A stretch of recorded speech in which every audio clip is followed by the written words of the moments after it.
Hello everyone, welcome और welcome back to my channel. I am Saumya Tripathi and आज मैं आप लोगों को सल्फ़र रेमेडी की लाइन टू लाइन एक्सप्लेनेशन देने वाली हूँ हिंदी में फ्रॉम एलन्स की नोट्स। जो लोग मुझे फॉलो कर रहे हैं उन्हें पता होगा कि मैं फ़र्स्ट ईयर की सारी मेडिसिन्स बीएचएमएस कोर्स की आपको एक्सप्लेन करती हूँ और मैं वेडनेसडे और संडे को वीडियो डालती हूँ हर एक मेडिसिन का। आप मेरी पुरानी मेडिसिन्स भी देख सकते हैं और आज का जो वीडियो है हम स्टार्ट करते हैं।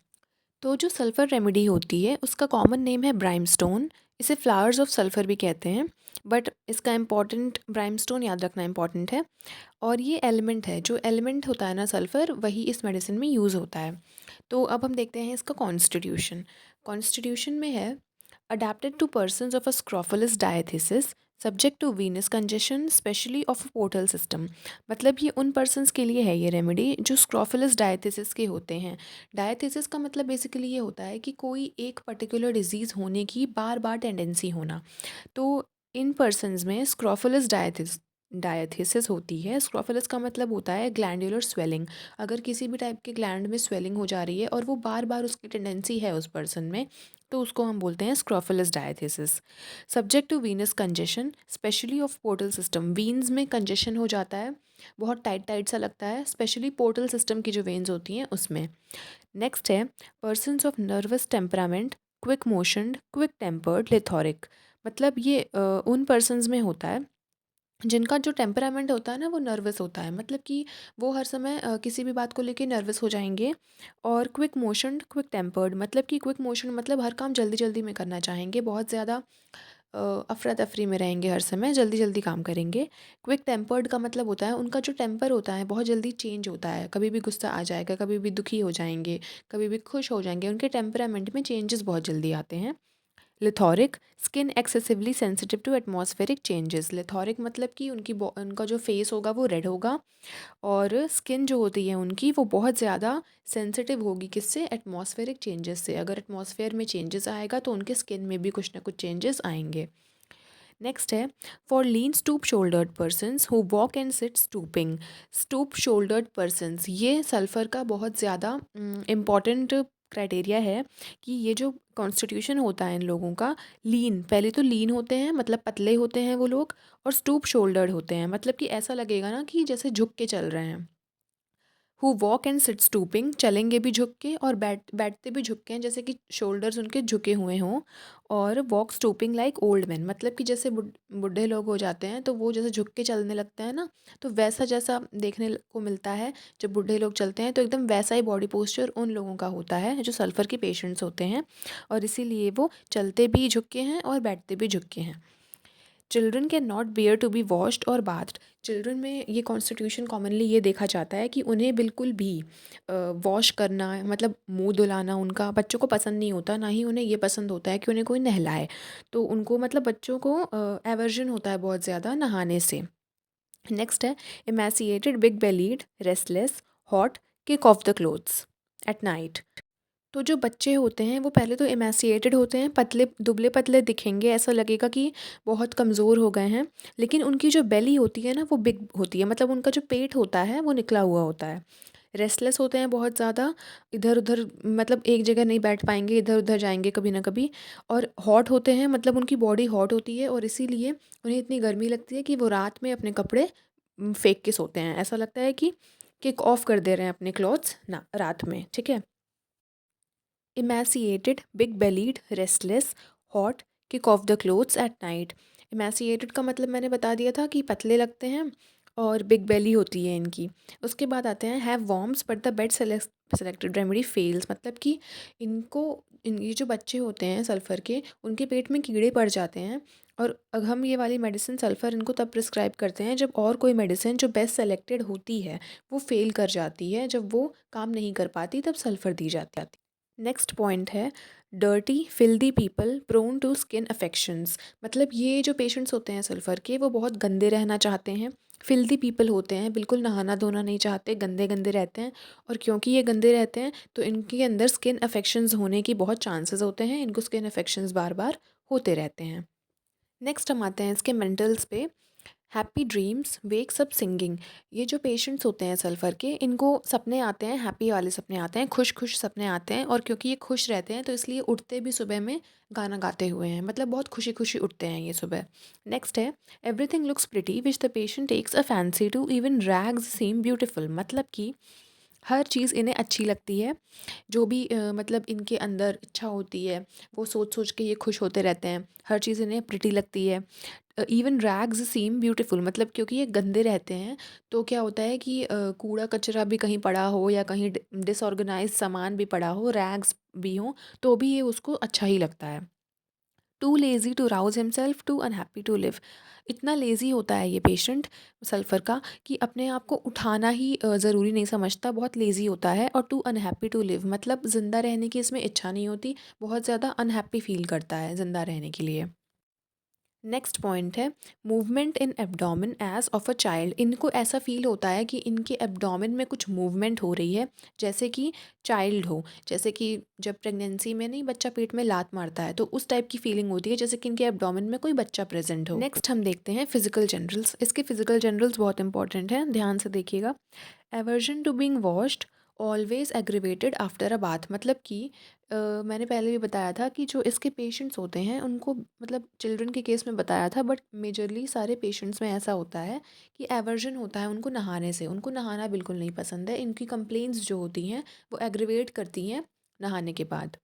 Next, when carefully selected remedies fail to produce a favorable effect, especially in acute diseases, it frequently serves to rouse the reactive powers of the system, clears up the case। मतलब कि अगर कोई patient आया है कोई बीमारी लेके, और बहुत उसकी टोटलिटी करने के बाद, सिम्टम्स सारे देखने के बाद, उसका प्रॉपर केस टेकिंग बनाने के बाद भी हमने कोई बेस्ट रेमेडी सेलेक्ट करी, उसको दी, लेकिन फिर भी उसको आराम नहीं मिल रहा है, ठीक है, तो स्पेशली एक्यूट डिसीज़ के केस में तब हम उसको सल्फ़र प्रिस्क्राइब कर सकते हैं, क्योंकि फिर क्या होता है वो मेडिसिन जो है वो रिएक्टिव पावर्स जो होती हैं सिस्टम की, हमारे सिस्टम बॉडी सिस्टम की, उसको राउज़ कर देती है और केस को क्लियर कर देती है। केस को क्लियर करना मतलब कि जो जो भी उसकी परेशानी है, कंप्लेन है, उसको क्लियर अप कर देती है सल्फ़र। नेक्स्ट है complaints that are continuously relapsing, patient seems to get almost well when the disease returns again and again. इसका मतलब ये है कि अगर कोई पेशेंट है जिसकी कोई एक पर्टिकुलर कंप्लेंट है, सपोज़ करिए स्किन में कोई कंप्लेंट है, तो हमने उसको कोई मेडिसिन दी टोटलिटी वगैरह करके सब कुछ, और उसके बाद भी ऐसा लग रहा है कि अब पेशेंट ठीक हो गया, पेशेंट को भी लग रहा है कि उसकी कंप्लेंट्स ठीक हो गई, लेकिन जैसा ही उसको लगता है कि वो ठीक हो गया, वो जो बीमारी है वो फिर से राउज़ हो गई, मतलब कि बीमारी ठीक नहीं हो रही है, कंप्लेंट्स जो हैं वो कंटिन्यूली रिलैप्स कर रही है बार बार, है ना। पेशेंट को ऐसा लग रहा है बार बार कि वो अब ठीक हो गया, अब ठीक हो गया, लेकिन फिर भी डिजीज़ बार बार वापस आ जा रही है, तो उस केस में भी सल्फ़र हम प्रिस्क्राइब कर सकते हैं।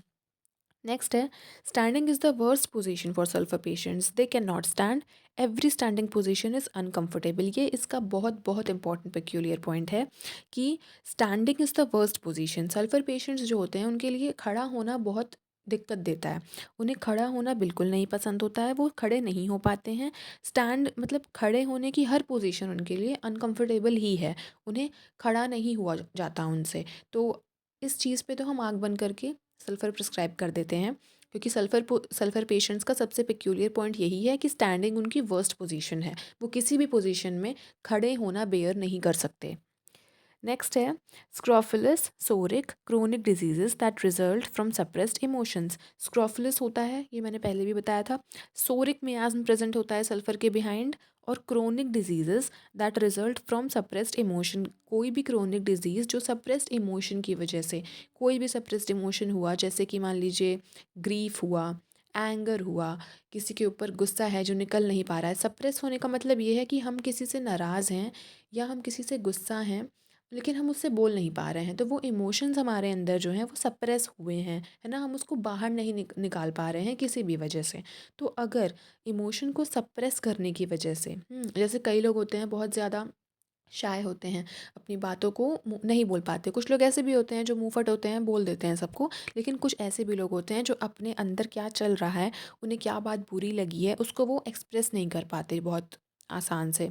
अगर जैसे कोई पर्सन है, किसी से गुस्सा है, तो वो अपने अंदर रख लेगा बट उससे कहेगा नहीं उस इंसान से। तो अगर इस टाइप का इमोशन सप्रेस हुआ हो तो उसकी वजह से ना एक डिज़ीज़, क्रोनिक डिज़ीज़ बनती चली जाती है। और इसकी वजह से, अगर सप्रेस इमोशन की वजह से कोई डिज़ीज़ हुई है, तब हम उसको सल्फ़र प्रिस्क्राइब कर सकते हैं। ओके, नेक्स्ट पॉइंट देखते हैं। Congestion to single parts, eyes, nose, chest, abdomen, ovaries, arms, legs, or any organ of the body, marking the onset of tumors or malignant growths, especially at climacteric। मतलब कि इनको congestion होता है single parts में, जैसे कि eyes में, nose में, chest, abdomen, ovaries, arms, legs और किसी भी ऑर्गन ऑफ द बॉडी में इनको कंजेशन या दबाव सा फील होता है। Marking the onset of tumours और मेलिग्नेंट ग्रोथ्स, मतलब जिसकी वजह से ना वो मार्क करता है किसी ट्यूमर के ऑनसेट के लिए या मेलिग्नेंट ग्रोथ। मतलब ये जो दबाव होता है वो प्रिकर्सर होता है किसी भी ट्यूमर के बनने का या मेलिग्नेंट ग्रोथ के होने का, स्पेशली एट क्लाइमेटेरिक। मतलब जब क्लाइमेट में चेंजेस आते हैं तब इस टाइप की कंडीशन देखने को मिलती है। नेक्स्ट है sensation of burning on vertex and smarting in eyes. Sensation of burning ये बहुत इंपॉर्टेंट है। सल्फर बर्निंग के लिए दिया जाता है बहुत कॉमनली। वर्टेक्स पे अगर माथे पे बर्निंग जैसा फील हो रहा है, स्मार्टिंग हो रही है आइज़ में, मतलब आइज़ में जलन टाइप की या चुभन सी फील हो रही है। इन फेस विदाउट रेडनेस, अगर फेस पे कुछ ऐसा बर्निंग सा फील हो रहा है लेकिन रेडनेस नहीं है। Of vesicles in mouth, mouth में अगर वेसाइकल्स हैं और वो बर्न कर रहे हैं। एंड ड्राइनेस ऑफ थ्रॉट, अगर थ्रॉट ड्राई हो रखा है। फ्रॉम राइट देन लेफ्ट, पहले राइट और then left. In stomach, in rectum, in anus and itching piles. Stomach, rectum या एनस में अगर पाइल्स हैं और वो इच कर रहे हैं, खुजली कर रहे हैं। एंड स्काल्डिंग यूरिन, स्काल्डिंग यूरिन का मतलब होता है कि यूरिन पास करते वक्त जलन से फील होना। लाइक फायर इन रिपल्स, इतना ज़्यादा मतलब जलन फील होता है, ऐसा लगता है कि फायर जैसा फील होता है, ripples. In chest, rising to face of skin of whole body, अगर चेस्ट में जलन हो रही है। राइजिंग टू फेस मतलब कि फेस में जलन हो रही है राइज करने पे, उठने पे। Of skin of whole body, skin पूरी बॉडी की स्किन में भी जलन सी फील हो रही है। With hot flashes and spots between scapula, scapula के बीच में अगर कहीं ऐसा बर्निंग सा फील हो रहा है, तो इन सारे कंडीशंस में हम सल्फ़र प्रिस्क्राइब कर सकते हैं। ऑलराइट, नेक्स्ट है the discharge both of urine and faces is painful two parts over which it passes. मतलब कि यूरिन और फेसेस जब भी कोई डिस्चार्ज करेगा तो क्या होगा, वो पेनफुल होगा उन उन पार्ट्स पे जहाँ जहाँ वो पास करेगा। मतलब कि जिन जिन पार्ट्स पे यूरिन या फेसेस पास करते वक्त लग जाता है, वहाँ पे अगर पेन हो रहा है तो ये इम्पॉर्टेंट है। Passes large quantities of colourless urine, parts around anus red excoriated, all the orifices of the body are very red। तो क्या होता है, ये पेशेंट्स जो होते हैं बहुत ज़्यादा क्वांटिटीज़ में यूरिन पास करते हैं और कलरलेस यूरिन पास करते हैं। पार्ट्स एनस के अराउंड रेड और एक्सकोरिएटेड होते हैं। एक्सकोरिएटेड मतलब कटे पिटे, जो स्किन होती है वो फट जाती है जब, तो उसको एक्सकोरिएटेड बोलते हैं। रेड हो जाते हैं एनस के अराउंड के पार्ट्स और एक्सकोरिएटेड हो जाते हैं। All the orifices of the body are very red, जितनी भी ओपनिंग्स हैं बॉडी की, ओरिफिसेस हैं, वो सारी बहुत रेड हो जाती हैं। All discharges acrid excoriating wherever the touch, जितने भी डिस्चार्जेस होते हैं वो एक्रिड होते हैं, मतलब उनमें एक अनप्लीजेंट सी स्मेल आएगी, बिटर सी स्मेल आएगी। एक्सकोरिएटिंग होंगे वो वेर एवर द टच, जिस जिस पार्ट पे वो टच करते हुए जाएंगे सारे डिस्चार्जेस, वहाँ वहाँ पे एक्सकोरिएशन हो जाएगा, मतलब वहाँ वहाँ की स्किन जो है ना फट जाएगी। एक एक टाइप की मान लीजिए कि जलन की वजह से या किसी वजह से, लेकिन वो फट जाएगी। नेक्स्ट है to facilitate absorption of serous और inflammatory exudates in brain, pleura, lungs, joints, when Bryonia, Kali mur और the best selected remedy fails. तो सल्फर जो है वो सीरस या इन्फ्लेमेटरी एक्सुडेट्स, जो भी मतलब एक्सुडेट्स होते हैं इन्फ्लेमेटरी या सीरस, उनका एब्जॉर्प्शन कराने के लिए बहुत यूज़फुल होती है। कहाँ पे, ब्रेन में, प्लूरा में, लंग्स में, जॉइंट्स में। और तब यूज़फुल होती है जब ब्रायोनिया हम ऑलरेडी दे चुके हैं या हम कालीम्यूर भी दे चुके हैं, लेकिन ये रेमेडीज़ बेस्ट सेलेक्ट करने के बाद भी अगर काम नहीं की हैं, तब हम सल्फ़र इस केस में दे सकते हैं, ताकि एब्जॉर्प्शन जो है वो एक्सुडेट्स का वो फैसिलिटेट हो पाए। सो नेक्स्ट है chronic alcoholism, dropsy and other elements of drunkards. ये ड्रंकार्ड्स को भी ये मेडिसिन दी जाती है सल्फ़र। अगर क्रोनिक एल्कोहलिज्म का केस है, अगर उन्हें अल्कोहल, कोई पेशेंट है जिसको अल्कोहल लेने की बहुत लंबे समय से आदत है ना, ड्रॉप्सी की कंडीशन है, और भी कुछ एलिमेंट्स हैं ड्रंकार्ड्स के, मतलब कि जो लगातार पीते हैं जो लोग हैं ना, अल्कोहल कंज्यूम करते हैं, तो उनमें कोई एलिमेंट्स हैं ड्रंकार्ड्स के, और दे रिफॉर्म, वो बार बार आ रहे हैं और but are continuously relapsing. But relapsing वाली बात तो मैंने बताई थी कि सल्फ़र उन लोगों को दी जाती है जिनकी कंप्लेंट्स बार बार आ रही होती हैं, दोबारा दोबारा रिपीट हो रही होती हैं। तो क्रोनिक अल्कोहलिज्म के केस में भी इसको दिया जाता है अगर कंडीशंस रिलैप्स करती हैं। नेक्स्ट पॉइंट है hot flushes during the day with weak faint smells passing off with a little moisture. इसका मतलब है कि सॉरी, इसका मतलब ये है कि हॉट फ्लशेस का मतलब है कि जैसे ही हम उठ रहे हैं, मतलब ये जैसे ही उठता है पेशेंट, स्किन से ऐसा लगेगा आग निकल रही है ना। With weak faint smells, week सा फील करेगा, फेंट स्पेल्स होंगे इसके, टेम्परेरी लॉस हो जाएगा इसका कॉन्शियसनेस। ठीक है, नेक्स्ट हम आते हैं इसके हेड पे। पहला पॉइंट है सिक हेडेक एवरी वीक और every 2 weeks, prostrating weakening with hot vertex and cold feet. जो इसका हेडेक होगा वो सिक हेडेक होगा, मतलब बहुत ज़्यादा हेडेक होगा। एवरी वीक और एवरी 2 वीक्स, मतलब या तो हर हफ्ते ही होगा हेडेक या हर 2 हफ्तों में होगा। प्रोस्ट्रेटिंग, प्रोस्ट्रेटिंग मतलब कि बहुत ज़्यादा इसको वीकनेस सी फील होगी, वीकनिंग फील होगी, और इसका वर्टेक्स, जो इसका माथा होगा वो हॉट होगा, और फीट जो होंगे इसके कोल्ड होंगे। ये इसका इंपॉर्टेंट पॉइंट है कि हेडेक जब होता है ना तो हॉट वर्टेक्स होता है और कोल्ड फीट होता है। और नेक्स्ट पॉइंट है कांस्टेंट हीट ऑन वर्टेक्स। जब जब तक हेडेक बना रहेगा तब तक इसके वर्टेक्स पे हीट भी बनी रहेगी कॉन्स्टेंटली। नेक्स्ट है इसका mouth, bright redness of lips as if the blood would burst through. ये भी बहुत इंपॉर्टेंट पॉइंट है कि सल्फर के पेशेंट्स में जो माउथ है उनके लिप्स इतनी रेडनेस होती है, उसमें ऐसा लगता है कि खून बाहर ही निकल आएगा। नेक्स्ट हम आते हैं इसके जीआईटी सिम्टम्स पे। जीआईटी में दिया है पहला, वीक एम्प्टी गोन और फेंट feeling in the stomach about 11 AM। मतलब कि ऐसी फीलिंग होगी सुबह सुबह 11 बजे तक, उसको ऐसी फीलिंग आएगी कि उसका स्टमक एकदम खाली है, वीक सा फील होगा, एम्प्टी स्टमक फील, और फेंट फीलिंग मतलब कि ऐसा लगेगा कि बहुत वीकनिंग फील हो रही है, जैसे पेट बिल्कुल खाली है और वीकनेस फील होगी कि मतलब अब उसे तुरंत कुछ खाने को चाहिए। 11 बजे उसको सुबह ऐसी वाली भूख लगने लगती है। Is cannot wait for lunch, frequent weak faint spells during the day. मतलब लंच तक वो वेट नहीं कर पाता, उसे सुबह 11 बजे भूख लगती है और उसे तभी कुछ खाने को चाहिए होता है। फ्रीक्वेंटली वीक उसको फील होता है। फेंट स्पेल्स ड्यूरिंग द डे, मतलब कि बार बार वो अनकॉन्शियस होता रहेगा दिन के वक्त। ठीक है, नेक्स्ट पॉइंट है डायरिया। डायरिया जब होता है तो वो आफ्टर मिडनाइट होता है, पेनलेस होता है। Driving out of bed early in the morning, midnight के बाद इसको डायरिया की कंडीशन होगी। पेनलेस डायरिया होगा, कोई कहीं दर्द स्टमक में कहीं कुछ नहीं होगा। Driving out of bed early in the morning, मतलब कि उसको डायरिया की प्रॉब्लम में क्या होगा, सुबह ही उसको जाने की अर्ज होगी और वो जल्दी ही सुबह उठ जाएगा बेड से। As if the bowels were too weak to retain their contents, ऐसा लगेगा कि जो बावल्स हैं, मतलब उसका जो एब्डोमेन है, उसमें जो भी कंटेंट्स हैं वो रिटेन नहीं हो पा रहे हैं, कि अब उसको तुरंत जाना पड़ेगा वॉशरूम। ठीक है, ऐसा फीलिंग होगा कि थोड़ी देर भी अब वो रुक नहीं पाएंगे कंटेंट्स उसके पेट में, उसको तुरंत जाके वॉशरूम उसको निकालना पड़ेगा।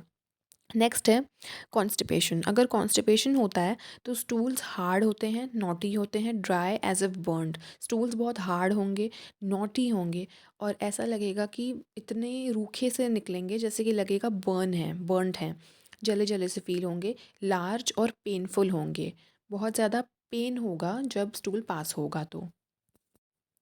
Child is afraid to have the stool on account of pain. अब जो बच्चे होते हैं, क्योंकि उन्हें भी दर्द हो रहा होता है फीसेस पास करते वक्त, स्टूल पास करते वक्त, तो इसलिए वो फेसेस पास करना नहीं चाहते हैं। क्यों? क्योंकि उनको पेन हो रहा होता है।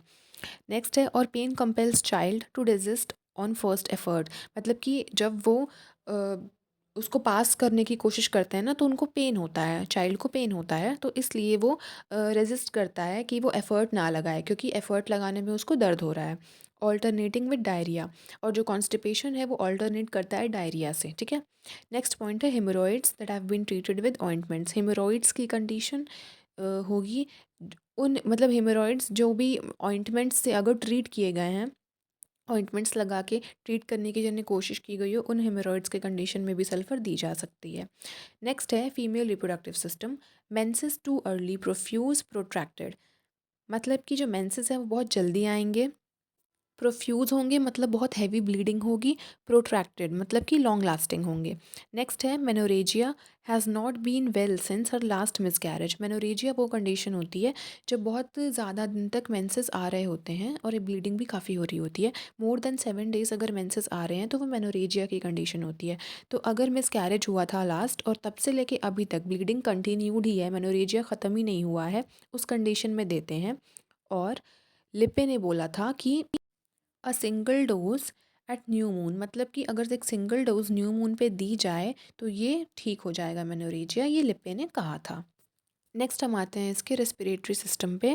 रेस्पिरेटरी में लिखा है nightly suffocative attacks wants the door and windows open. रात में क्या होगा, रात में सफोकेशन इनका इतना बढ़ जाएगा कि इनको चाहिए होगा कि डोर्स और विंडोज़ जो हैं रूम के वो ओपन हो जाएं, है ना। Becomes suddenly wide awake eight night, और एकदम से इतना सफोकेशन बढ़ेगा कि एकदम से मिड ऑफ द नाइट ये उठ जाएंगे, है ना। Drowsy in afternoon after sunset, wakefulness the whole night. दोपहर के में क्या होगा, इनको नींद आएगी, ये ड्राउजी सा फील करेंगे सनसेट के बाद। लेकिन क्या होगा, रात भर इनको वेकफुलनेस रहेगी, मतलब रात भर ये जगे रहेंगे और दोपहर में इनको नींद आती है। और रात में क्या होता है, सफोकेटिव अटैक्स भी आते हैं, जिसकी वजह से ये चाहते हैं कि इनकी जो डोर्स और विंडोज़ है वो ओपन रहे रात में। नेक्स्ट हम आते हैं इसके नहीं, रेस्पिरेटरी तो हो गया। नेक्स्ट हम आते हैं एक्सट्रीमिटीज़ पे। Cold feet in day time with burning soles at night. Extremities में क्या है कि फीट जो हैं इनके डे टाइम में कोल्ड होंगे और रात में सोल्स बर्न करेंगे। रात में सोल्स ऐसा लगेगा कि जलन कर रहे हैं। Wants to find a cool place for them, और क्योंकि जलन कर रहे हैं तो ये चाहेगा कि कोई कूल प्लेस मिल जाए कि वो अपने सोल्स को वहाँ रखें और थोड़ा आराम मिले। Puts them out of bed to cool them off, क्योंकि रात में बहुत जलन सी हो रही होती है, बर्निंग सोल्स होते हैं, तो इसलिए क्या करता है वो बेड से बाहर निकालता है उनको ताकि कूल हो जाए वो, है ना। Cramps in calves and soles at night, और काल्व्स और सोल्स में रात में इनको क्रैम्प्स भी फील होंगे। नेक्स्ट हम आते हैं इसके स्किन पे। स्किन में क्या है, boils coming in crops in various parts of the body, और a single boil is succeeded by another as soon as first is healed. Boils होंगे, वो क्रॉप्स में आएंगे various parts of the body में, और इसका एक इम्पॉर्टेंट पॉइंट ये है कि और a single boil is succeeded by another, मतलब कि एक बॉयल निकलेगा और जब तक वो हील नहीं हो जाता है पहला वाला, दूसरा नहीं निकलेगा, और पहला वाला जब हील होगा तो दूसरा निकलेगा ही निकलेगा। तो ऐसे सक्सीड होकर निकलता है। नेक्स्ट है स्किन कैसा होगा, इचिंग, वोलप्शियस, स्क्रैचिंग से एमेलियोरेशन। वोलप्शियस इचिंग का ये मतलब होता है स्किन में पहले तो इचिंग होगी और वोलप्शियस इचिंग होगी। वोलप्शियस मतलब जब वो उसको स्क्रैच करेगा तो उसको सेक्सुअल प्लेजर मिलेगा, तो इसीलिए स्क्रैचिंग से देखो लिखा है एमेलियोरेशन, मतलब स्क्रैच करने से उसको अच्छा तो फील तो होगा, फील्स गुड टू स्क्रैच, लेकिन स्क्रैचिंग कॉजेज बर्निंग, लेकिन स्क्रैच करने की वजह से लास्ट में वो बर्निंग भी फील होगी। और एग्रीवेट होगा फ्रॉम हीट ऑफ बेड, तो क्योंकि ऑब्वियसली बर्न कर रहा है और अगर उसको और हीट देंगे तो वो एग्रीवेशन होगा ही होगा। सोरनेस हो जाएगी इन फोल्ड्स, ठीक है। नेक्स्ट है skin affections that have been treated by medicated soaps and washes. कोई ऐसे स्किन अफेक्शंस जिनको ट्रीट पहले भी किया जा चुका है बाय मेडिकेटेड सोप्स या वॉशेस, जैसे कि स्किन में कोई प्रॉब्लम होती है तो डॉक्टर्स नहीं कहते हैं कि ये मेडिकेटेड सोप्स लगा लीजिए, वॉशेस, तो उन कंडीशंस में भी हम सल्फ़र स्किन के केस में दे सकते हैं। ओके, नेक्स्ट हम आते हैं इसकी मोडालिटीज़ पे। तो एग्रीवेशन कैसा होता है, aggravation at rest when standing, warmth in bed, मतलब रेस्ट करने से एग्रीवेशन होंगी इसकी complaints. Standing is the worst position, वो तो मैंने बता ही दिया था, तो स्टैंडिंग में भी इसको एग्रीवेशन होगा कंप्लेंट्स में। वार्मथ इन बेड, बेड में जब लेटे रहते हैं तो जो गर्मी हो जाती है लेटे लेटे, उससे भी एग्रीवेशन होगा। वॉशिंग, बाथिंग, मतलब नहाने धोने से इसको एग्रीवेशन होगा। चेंजेबल वेदर, और जब वेदर चेंज होगा तब भी कंप्लेंट्स में एग्रीवेशन बढ़ जाएगा। नेक्स्ट है एमेलियोरेशन, ड्राई वार्म वेदर से इसको एमेलियोरेशन मिलता है, राइट साइड पे लेटने से इसको एमेलियोरेशन मिलता है। नेक्स्ट है रिलेशंस, ये सल्फ़र जो है वो कॉम्प्लीमेंट्री होती है एलो से और सोरिनम से। नेक्स्ट है elements from the abuse of metals generally, अगर किसी भी मेटल का अब्यूज़ हुआ होता है और उससे कोई एलिमेंट्स या कंप्लेंट्स प्रोड्यूस हुए होते हैं तब सल्फ़र हम देते हैं मेजरली।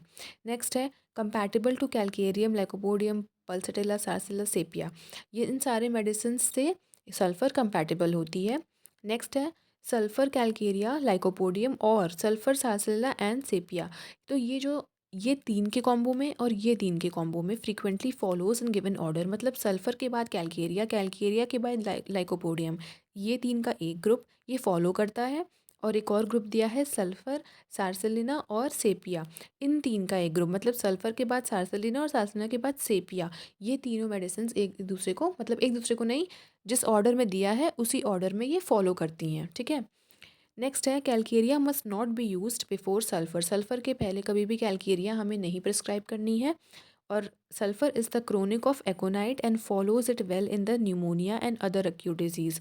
मतलब कि सल्फ़र में जितने भी कंप्लेंट्स हैं, जितने भी दिए हुए हैं, वो क्रोनिक है एकोनाइट का। इसका मतलब ये है कि सल्फ़र क्रोनिक होता है एकोनाइट का और फॉलो करता है pneumonia. So guys, this was sulphur for you. और मैंने पूरी कोशिश की है आपको sulphur line to line explain करने की।